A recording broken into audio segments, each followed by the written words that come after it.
All right, we are back for another episode of the Archery CoachCast, presented by International Archery Institute. Most of you probably know who the gentleman is here to my left on my computer screen. It's Coach Larry Wise, our director of everything, well, education oriented specifically at IAI, and myself, Frank McDonough. We are coming at you today with another episode of the CoachCast, but we're talking practice regiments. We're talking outdoor target, maybe some field. I don't know what direction you want to go with that, Larry. But we're switching gears to the outdoor competition world since 'tis the season. As a matter of fact, Larry, I got my first at Grass Hollow Archery. I got my first FIDA coming up on May 8th at our facility. So that's a 72 round double or single FIDA. So you can shoot the single or shoot the double, but it's registered as a double. 70 meters, 50 meters? Yep, 70 meters Olympic recurve senior, 50 meters, my barebow world. And then obviously the relative Compound distances for 50. So barebow's 50 also. I didn't know if that was 40 or 50. No, barebow is 50 meters at the 122 centimeter face.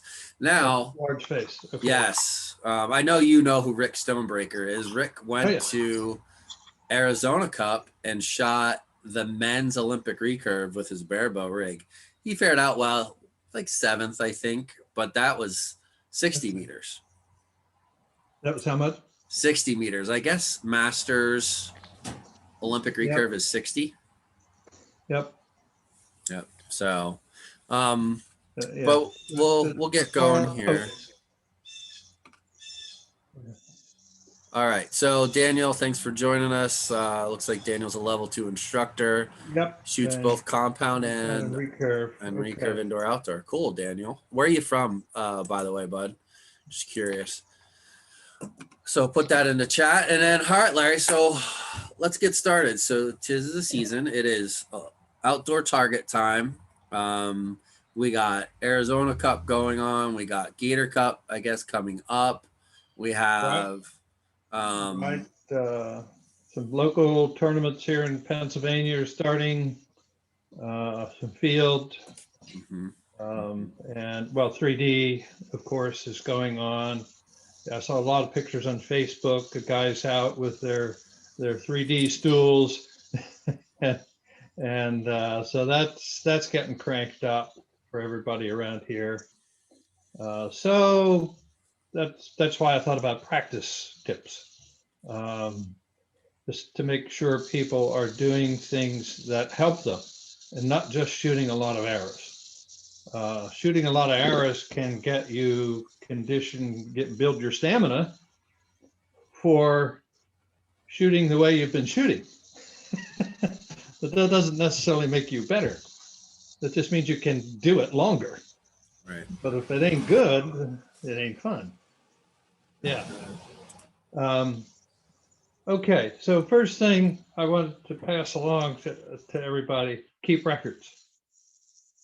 Keep records of what you're doing about your practicing.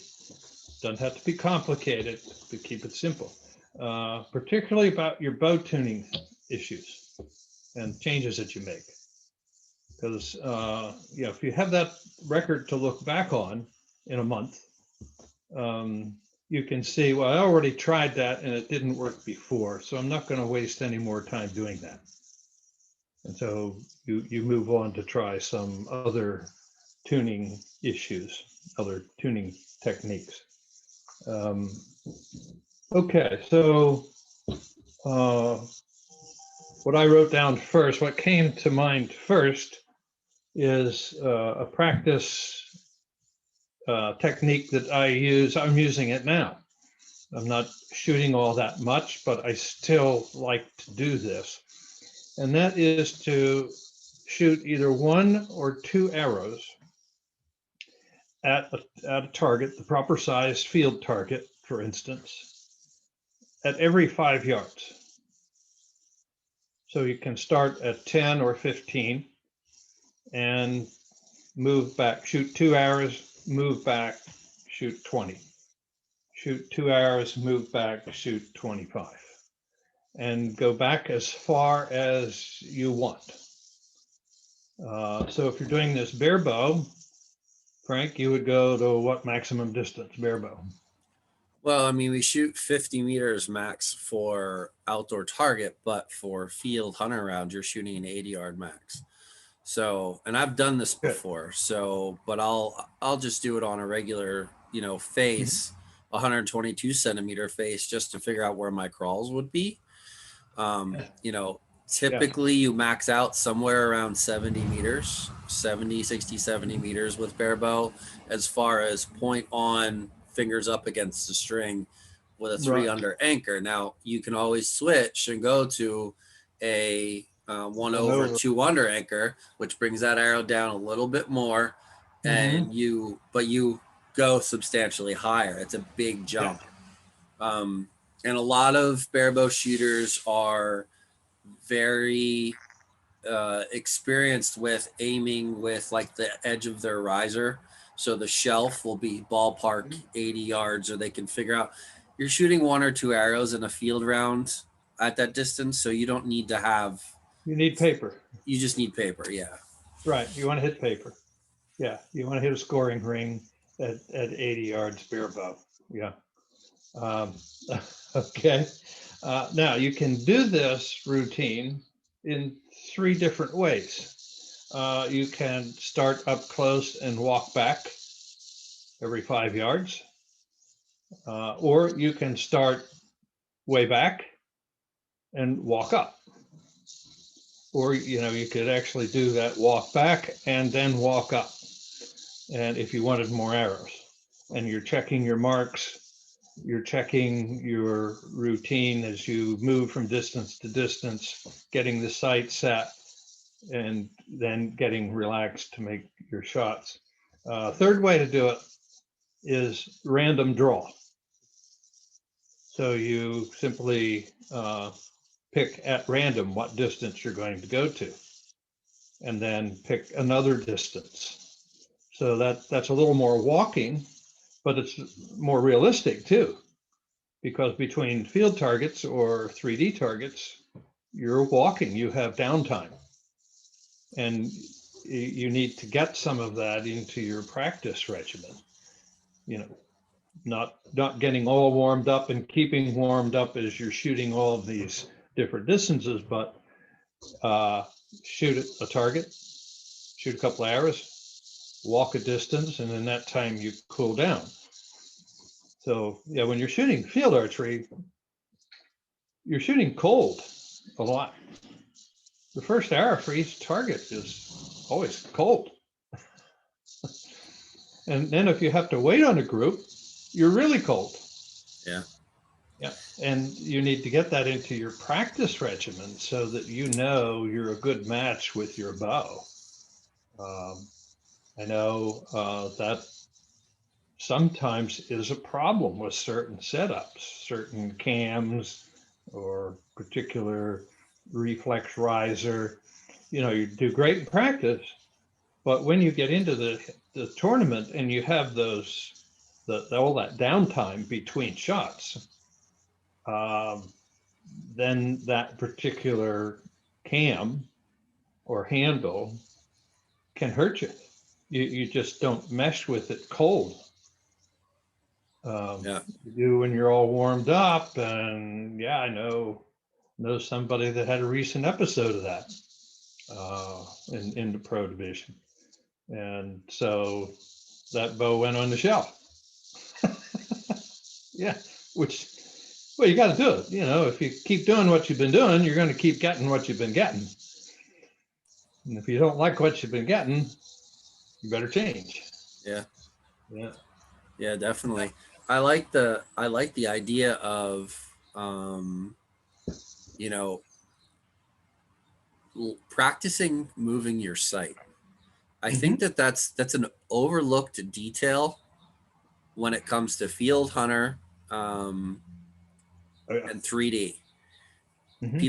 You can't just have 20, 30, 40, 50. Like you have to know Oh, all of every yardage. I mean, at least it has to be 20, marked. 20, yeah, Right. at least 20, 23, 25, 27, 30. And then for like the hunter rounds that have the off mark, you can then go to that Hmm. specific distance and shoot that, because usually, I guess what, it's like a 32-yard fan is often what you'll see. And then you'll have the walkbacks, and you'll have to shoot some of those off yardages, 32 to Yeah, yeah, 44. yeah.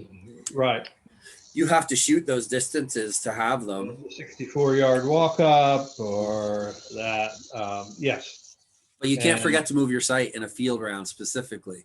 You forget to okay, move your so sight. that gets me to two important things. One, you must have a yardage marked sight tape on your sight. You can't go by the program numbers or that sight in scale, which is uniform, the 24 turn scale or whatever. There's several different ones. You must have the yardage marked, every yard marked on your sight tape. And that eliminates a set of numbers in your brain when you get to a target stake, right? Because you already have a lot of numbers, right? It's target number 14 and it's a 53 yarder, right? Or it's target number 21 or target number 20 and you're at a 25 yarder. Well, if you if you have another set of numbers now to deal with, out of that computer, out of your computer program that you have, uh, that's just more confusion and it's going to burn you. So you got to get that yardage sight tape on for sure. Uh, and second point, um, you must have your pre-shot routine written down. So what all are you going to do from the time you arrive at a target? Okay, so it's target number 7. You arrive and you see that it is now a 50 yarder.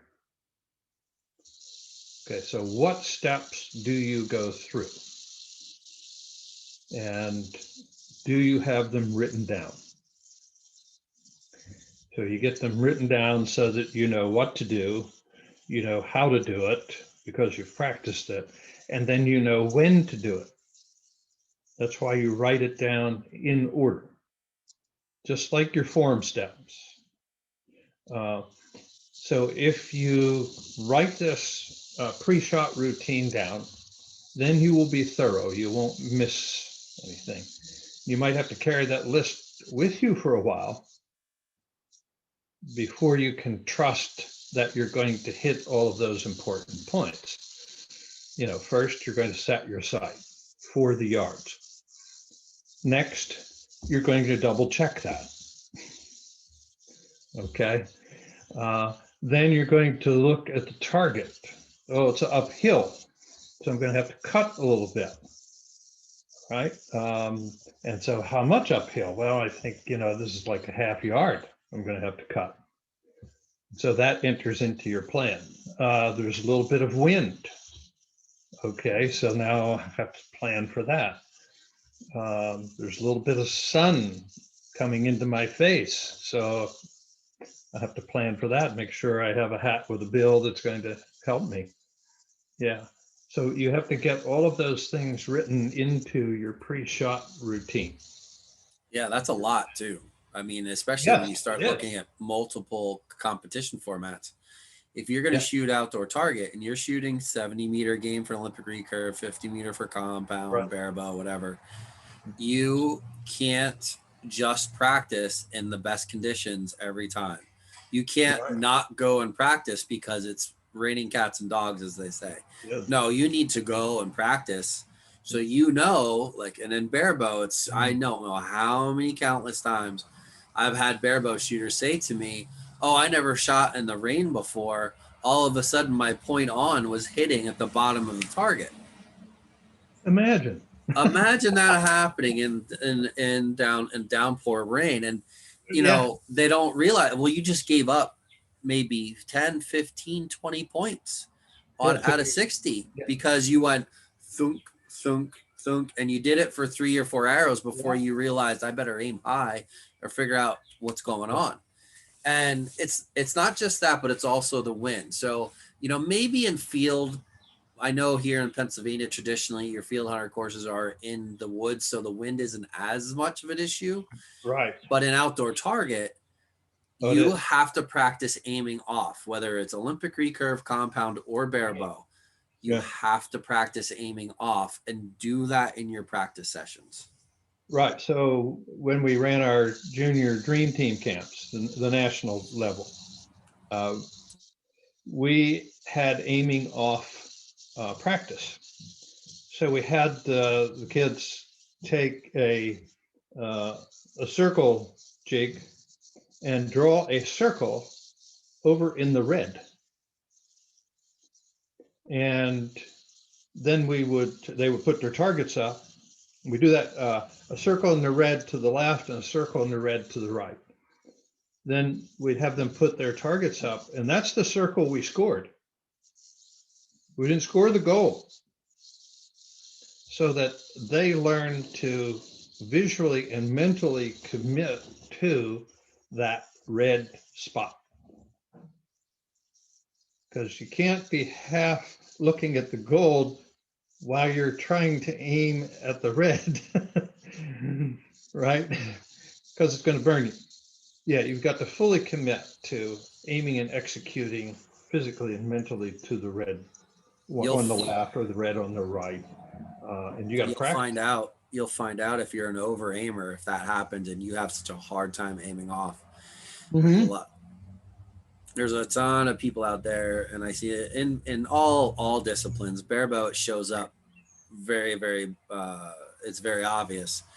But people who are over aimers, because if you are solely concentrated on allowing that center gold to become a trigger for you to either let go, activate the release, or whatever it is, not only is that target panic that's already there, you may not even know it, but also they just can't move it.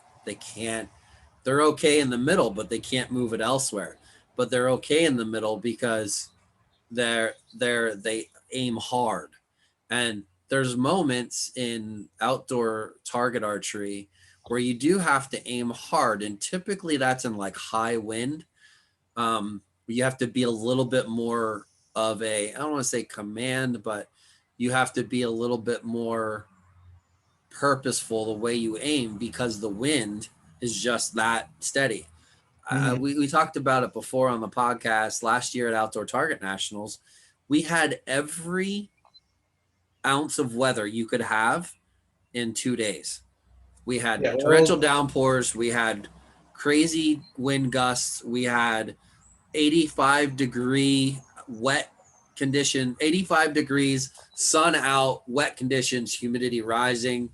Like we literally had everything. Yeah. And that's even hard it's hard to train or prepare for that unless you've either shot in those conditions or you purposefully practiced in those environments. Yeah. Yep. Yeah, you got to do it. Yeah. You got to practice the way you're going to play. Yeah. Yeah. And you see that in major sports teams, teams that have and that's what Wayne Gretzky always demanded from his coaches, that their practice was high energy, high speed, just like games. And no lazy practice sessions. So that paid benefits for the teams that he was on, despite having him on the team. The biggest advantage. But so you got to practice the way you intend to play, and that puts a lot on your mental game as well. So back to that 2 arrows at each of every 5 yards. You're checking your marks, one thing. You're also checking your center shot setting, because if you're left at the short ones and long and right at the long ones, you've got an issue that you need to take care of with center shot. Yeah, and I mean, most places where you go and buy a bow, they only give it a rough setup. You really don't typically get 100% setup unless you have somebody that's really, really, really good and knows the bow in and out, because you can't, it's nearly impossible to get it perfectly down the middle on the first try. Oh yeah. So what, you have, and we see this guy, I mean, I own a shop. I see guys posted online or in Facebook forums all the time, like, oh, I'm dead on at 20, but I'm 3 inches left at 40. Well, I mean, it for those of us in the target archery world, it's definitely a little bit more of a common sense thing. We're like, well, your center shot's off. You can still get decent flight, and you can probably still shoot decent groups, but that becomes it's not optimum for what you have to do as far as shooting competition wise. In field archery, it's super important to have that correct, and making sure, and what they call it is a walk back tune, for those of you that maybe want to look into it or maybe look up some YouTube videos, and essentially a walk back tune is you shoot your bow at 10, 15, 20 yards, have it zeroed down the middle if you want to. You don't have to do that. And then move back to 50, 40, 50, 60, 70, however far you want to go, and make sure that you're still continuing to hit down the middle. That works also for Olympic recurve, and it works for bare bow. I mean, I might need a couple of clicks on my plunger, maybe like 3 in bare bow, but for the most part, from 10 yards to 50 meters, I'm pretty close. I'm within the 10 ring on 122 centimeter face for sure. Yeah. So I had for a long while, I had my own field course set up. I have enough property, I could easily do that. I put out 7 target butts, and I had 2 different target faces on each butt to accommodate my 14 targets for field. So the first one, target number 1, started in the back corner of my yard, and it was an uphill and a side hill, 60 yarder. So I was started on that target. If I couldn't shoot a 20 there, if I struggled with that, knowing how much to cut it, right? Preparing my setup, as I raised the bow, I knew I had to be leaning into the hill just a little bit, so that when I got the bow drawn, I would be vertical, plumb. So I knew all of that. And if I couldn't 20 that target, that means I was going to struggle the rest, for all the other targets. And I had to work on something. Can you quick elaborate on what you mean by cutting? Because if we have any bow hunters who listen to this, they might not understand that. If we have some people who strictly shoot like indoor or just outdoor target, they might not understand that. Can you explain what cutting is? So this gets into trigonometry lesson. So it is.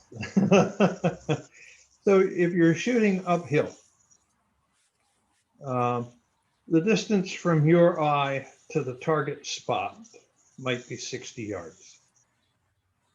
Okay, but that's an uphill slant. All right, so gravity will affect the arrow over the horizontal distance. The horizontal distance is less than that 60 yards. So the distance from your eye to the target spot is the hypotenuse of the right triangle, if you had trigonometry. The horizontal distance is the bottom leg of the right triangle. And that is the distance you set your sight for. And that distance is always less than the distance from your eye to the target spot. So, and that's true for uphill targets and downhill targets. So you're always deciding how much to cut. Although and you have to know your own shooting form, I cut uphill targets less than I did downhill. So if I had the same angle downhill for a 60-yarder, I'd probably cut it a little bit more than what I did for the uphill. But you have to know yourself. So we never had the hypsometer device or the rangefinder that tells you the horizontal component. We had to learn that by feel. And so I had a really tough course at my local field course. We had some really tough uphill and downhill targets. So I learned, and I had those reference ankles. So when I went to another field course, oh yeah, this is not quite as steep downhill as the one at home. And I knew what to do at the one at home, how much to cut. And of course, the closer you move to the target on that uphill, the less you cut. So that's what we mean by cuts. It's, remember that gravity affects the arrow across the horizontal distance. And so for bow hunters, same thing. You may look sight downhill with your rangefinder to the bottom of a tree, and it's 24 yards, but you're not going to aim for 24. You're better off sighting horizontal to that tree with your rangefinder, and that might be 22 yards. That's what you need to aim for. So yeah, it's trigonometry at work. It's gravity affecting across the horizontal distance. So, and for the bow hunters out there, just to explain. So what you're saying is if you're shooting 40 yards downhill or Right. 40 yards uphill, you're going to hit low. Or you're going to hit high. I'm sorry. Yes, your arrow with no adjustment, your arrows would hit high. High, yeah. You're cutting as in so taking away from, because you would be hitting high. Right. So the horizontal distance is going to be less than 40. And so if that horizontal distance is only 38, that's how you need to sight. And 2 yards error at that distance is going to hurt you. Yeah. Well, when you're shooting at a spot that's yay big or whatever. Yeah. It's still going to hurt you. Yeah. And I don't think, from the bow hunting aspect, I don't think a lot of bow hunters look at that enough, because we hunt from a stationary setting in a tree stand, and we're shooting at an animal. Oftentimes, if we are shooting a kind of a significant distance, they're shooting at the lower third. It's not where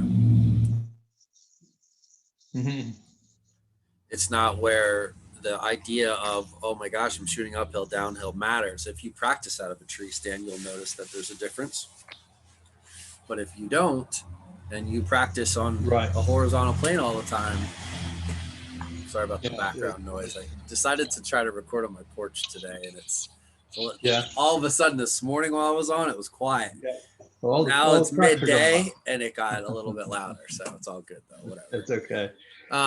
But yeah, anyways, just bow hunters have a problem when the deer is only 5 yards from directly below them, 5 yards from the base of their tree. Okay, so their head, their eye is maybe 25 feet in the air. Okay, 8 yards in the air. The deer is only 5 yards from the tree stand, or only 4 yards. Not quite straight down, but almost. And they haven't practiced aiming at 4 yards to know what pin works. And at 4 yards, if your sight is here, the arrow has not come up to the line of sight yet. So you really need to shoot 4 yards, and you'll find out you need your 35 or 40 yard pin to be on at 4 yards. And that's a surprise to most. Yeah. When they do their walk back, they'll notice that as well. If they start up close. Yep. If you start up close, and say you start with your 20-yard pin up close, and you'll see the difference in your rise. In barebow, I climb up and then come back down. Shooting with a 20-yard crawl at starting at 3 yards. I'll hit close to the middle, and then it'll go higher, then it'll go higher, then it'll go higher, and then I get to like 15, 17, and that's when it finally starts to come back down, and then 20, and then back in the middle. Right. Not enough shooters do that, and that's all aspects of archery.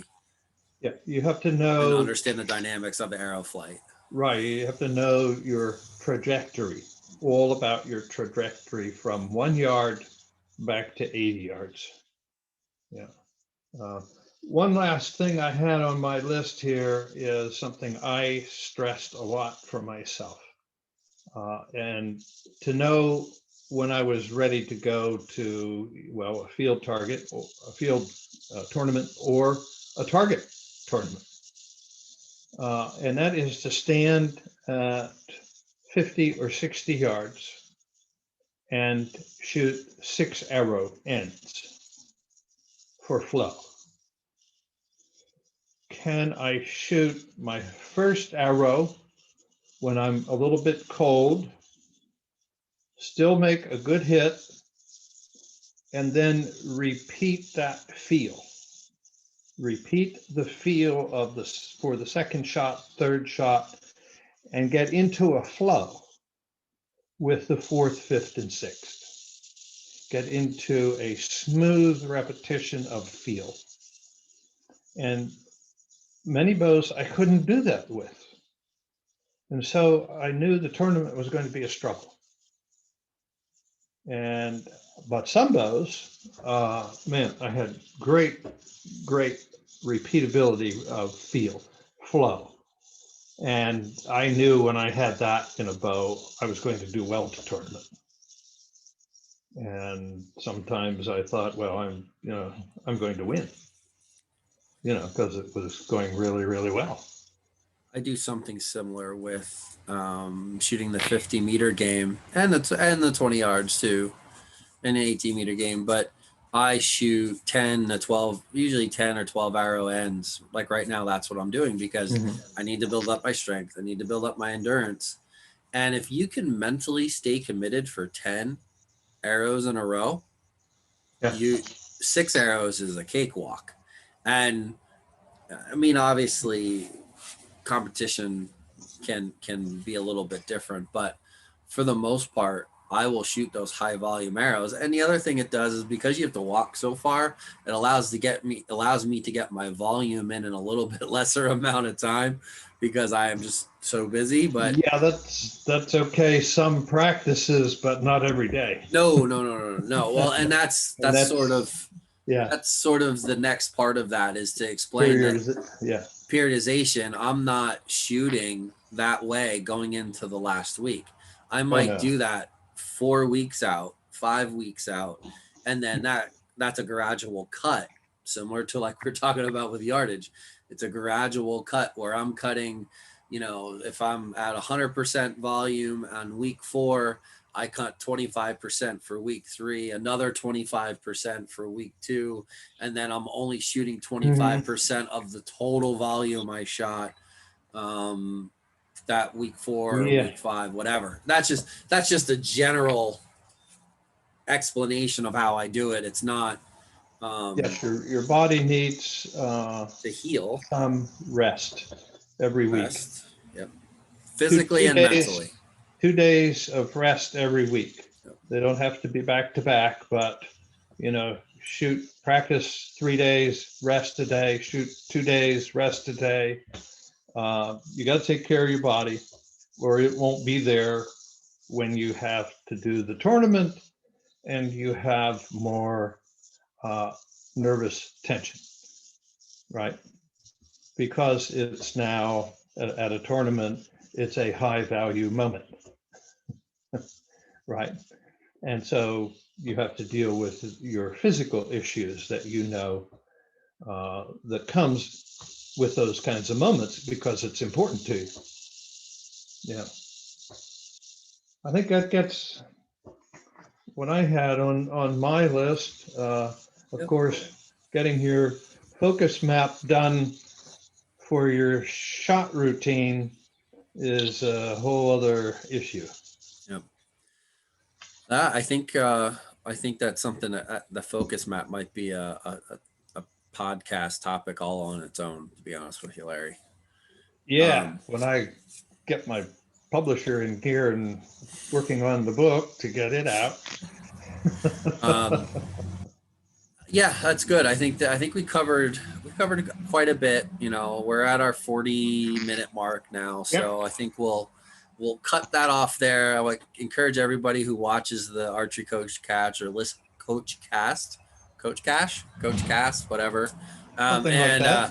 yeah, and those that listen to the audio version, to watch for two individuals joining us. I'm not going to go into detail yet because I want it to be official. Um, different aspect on learning archery from some professionals, and people who are doing the sport professionally, I should say. And we are doing we're doing some individual sessions. The Target Panic class didn't quite fill up as much as we maybe had thought, but we still got a few clients, so we're going to be working with them one-on-one through the Target Panic class, and then one other gentleman who's taking a form class. And if we can fit that into our schedules, I think that's something that we will probably do a little bit more of. So I think what we find is not everyone's able to attend a class all in one time. So if we can cater that to shooters who want to take a Target Panic class or take a form evaluation class, they can do that basically in a one-on-one session with Larry and myself or Doc, or one of us if one of the other can't be there, and take you through all of those steps. So there's multiple options to that. So thank you everyone for joining us. Larry, anything else? Yeah, that's good. All right. We covered some good tips there. So good luck to everybody. Good luck, Daniel. All right. Thanks for joining us, Daniel. Everybody have a good outdoor target season.